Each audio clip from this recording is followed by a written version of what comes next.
Indeed. Now, Real Madrid forward Rodrygo has been linked with a move away from the Bernabeu.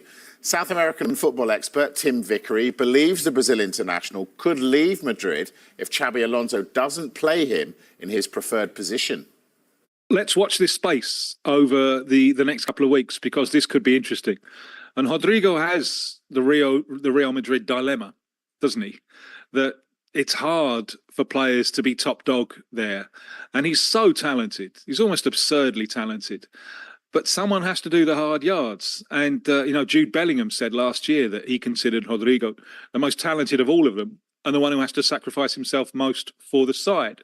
Now, where does Xabi Alonso see him? Because he can play anywhere across the front line. Didn't use him very much in the Club World Cup. And when he did, wide right. Now, we know that Rodrygo doesn't really want to play wide right. He would far prefer a free role. Now, what we understand is that he's very keen on staying at Real Madrid and proving to Xabi Alonso that he can be a key part of that side. Over the next 2 weeks, if that doesn't happen, then he may start looking around. What an asset he would be. It's almost like one of those mafia films when you need to break away and start your own family, because he is so good. Yeah, he is good, and Arsenal were linked with him earlier in the window, Dharmesh. Could they go back in?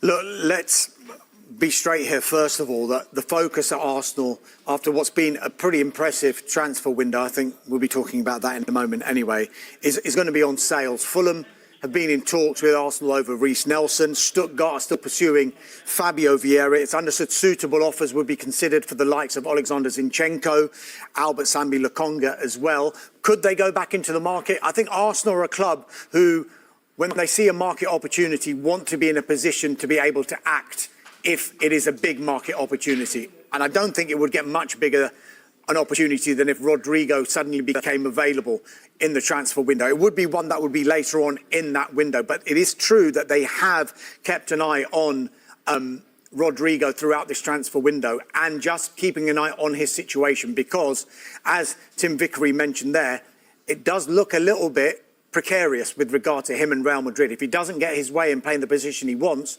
is he going to agitate to move? And who can then act quickly? Arsenal would want to be in a position if they do that. However, it should be remembered, and I mentioned it before, about the signings that they've made in those forward areas. Noni Madueke's there. He can play across the front three.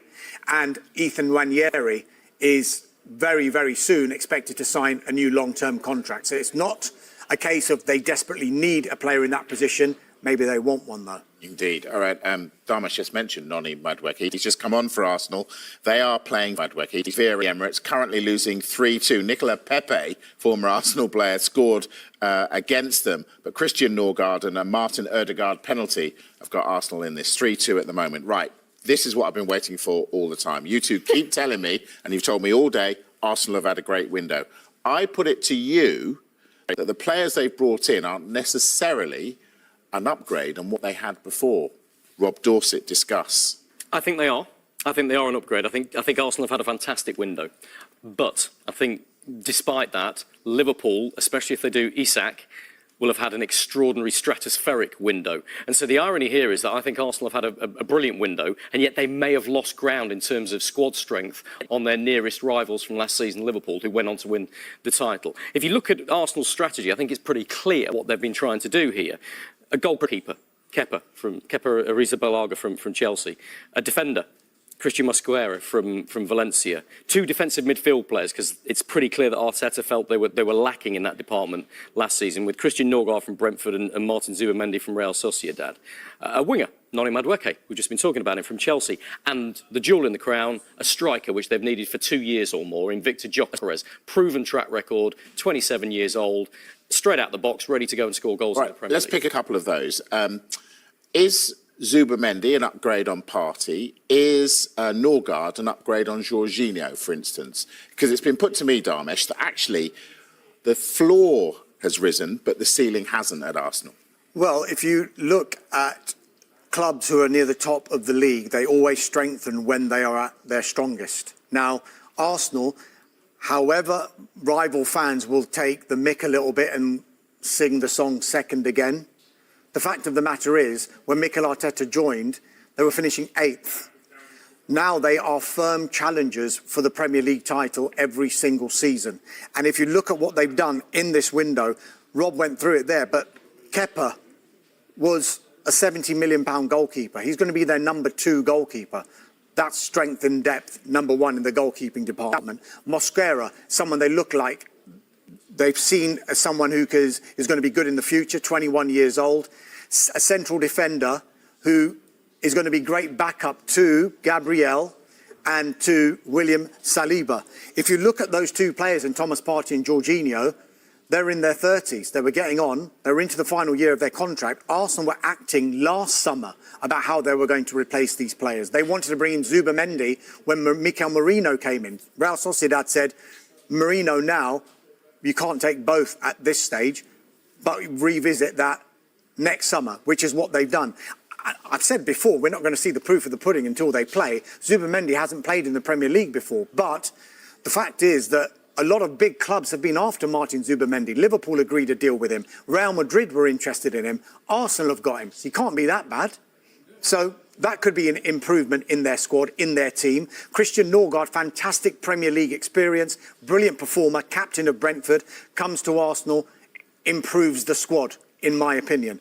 Gyökeres is the number 9 that they've been after for ages. Loads of big European clubs were after him. They see him as the finished article, even though he hasn't played in the Premier League. But Arsenal fans are getting excited about him. And Madueke will add strength to those positions when the likes of Bukayo Saka not necessarily gets injured, but will need a rest, like he probably did need last season. And they probably couldn't bring on the players that they would have wanted that would have improved them as much as they did last season.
Arsenal plot loan swoop for Rodrygo, but Madrid star refuses to budge. Arsenal plan ridiculous bid for Rodrygo as Real Madrid informed of his firm decision report. Arsenal are planning to make a cheeky loan bid for Rodrygo as the Brazilian forward